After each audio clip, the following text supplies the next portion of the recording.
La nouvelle vient de tomber. Une météorite approche dangereusement de la Terre. Alors c'est ça ton pouvoir, Gaïa. Détruire ta création. Nous vous prions de ne pas paniquer. Pitoyable. L'arme...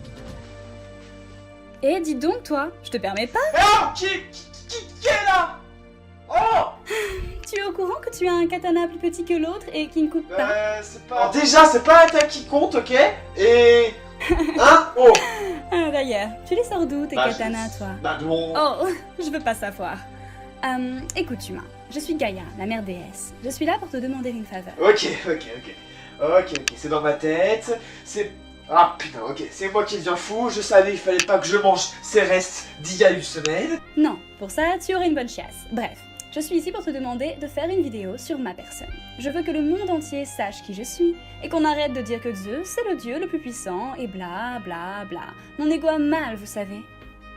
Et si j'ai pas envie? Travail mérite salaire, humain. Alors, si tu fais ça pour moi, je détruis la météorite qui arrive sur ta belle planète. Attendez, juste pour le question d'ego, vous êtes prêt à sacrifier toute la Terre entière? Tu as tout compris. Mais vous êtes complètement C'est cinglé! ton arrière, grand-mère, bref. C'est oui? Bon, c'est pas comme si j'avais le choix, connasse! Super, j'ai hâte de voir ça. Ouais, youpi! Ouh! Connasse!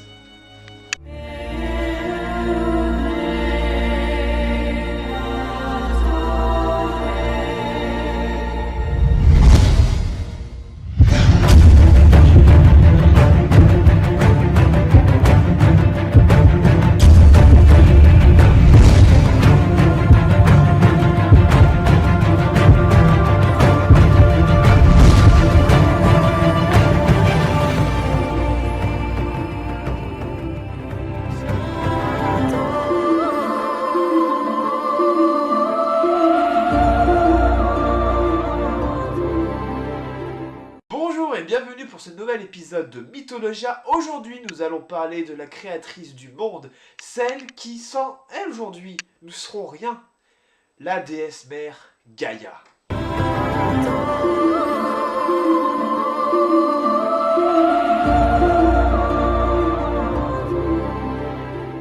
Au commencement, je vous le rappelle, il y avait le chaos, qui, par son désordre, engendra Eros, l'amour, Nyx la nuit, Ereb les ténèbres et Gaïa. Elle n'est nulle d'autre que la personnification de la Terre.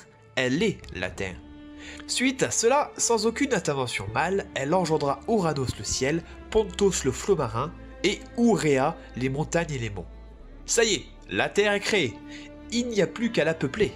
C'est alors qu'avec l'aide d'Eros, elle copula avec Uranos, son fils. Vous demandez sûrement c'est quoi le petit 1 en haut à droite de l'écran. C'est simple, à chaque relation consanguine qu'il y aura dans cette émission, le compteur augmentera. Car oui, malheureusement, il y a eu beaucoup de relations consanguines. Bref, suite à cette union, elle donna naissance aux Cyclopes, des géants monstrueux possédant un œil unique au milieu de leur front, aux Hécatonchires, des géants avec 100 bras et 50 têtes, et aux célèbres titans, des divinités géantes. Mais malheureusement, Uranos n'était pas un père et un mari très sympa. Dans un premier temps, il craignait et haïssait les Hécatonchires, donc il les enferma dans le Tartare, autrement appelé les Enfers. Ensuite, il craignait la force extraordinaire des Cyclopes, et il les enferma également dans le Tartare. Oui, les punitions de l'époque étaient très hardcore. Donc venez pas vous plaindre quand vos parents vous privent de sortie parce que vous auriez pu avoir largement pire.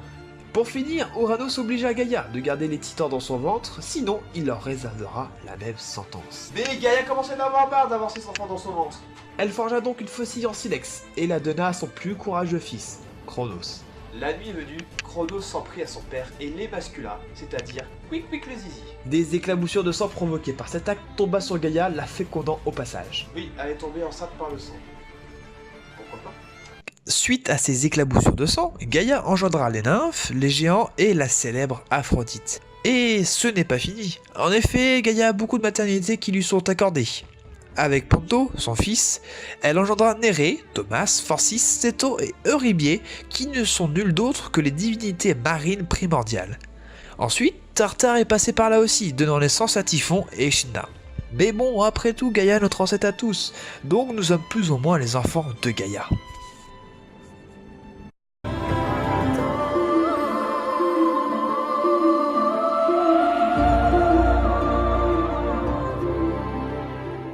Gaïa ressemble clairement à la nature. Oui, car oui, d'un côté, la nature peut faire de magnifiques choses. Telles que les aurores boréales, la neige et autres. Gaïa, c'est pareil, grâce à elle, elle provoque la rébellion de Chronos contre Uranos, coupant le règne tyrannique d'Uranos. A contrario, comme la nature, elle peut faire ressurgir le chaos originel, comme par exemple Ses fils monstrueux contre un certain Zeus, créant l'une des plus grosses batailles de la mythologie. Au-delà de ça, les Grecs l'honoraient comme la prophétesse par excellence. Par exemple, à Patras, les malades venaient la consulter. Également, il y a différents sanctuaires à son honneur, à Dodone, Sparte ou encore Athènes. Pour l'invoquer, les Grecs immolaient une brebis noire comme gardienne du caractère sacré et inviolable du serment. Vous l'avez compris, Gaïa est notre mère à tous. Sans elle, nous ne serons pas là aujourd'hui. Et on peut lui reprocher des choses, comme d'avoir laissé Uranos régner tyranniquement sur le monde. Et il y a peut-être une chose qu'elle n'a pas prévue. Uranos, émasculé, perdait donc son règne. Qui allait reprendre le flambeau? Et alors qu'un titan décida de gouverner à son tour. Et le nom de ce titan, c'est Chronos. Touch my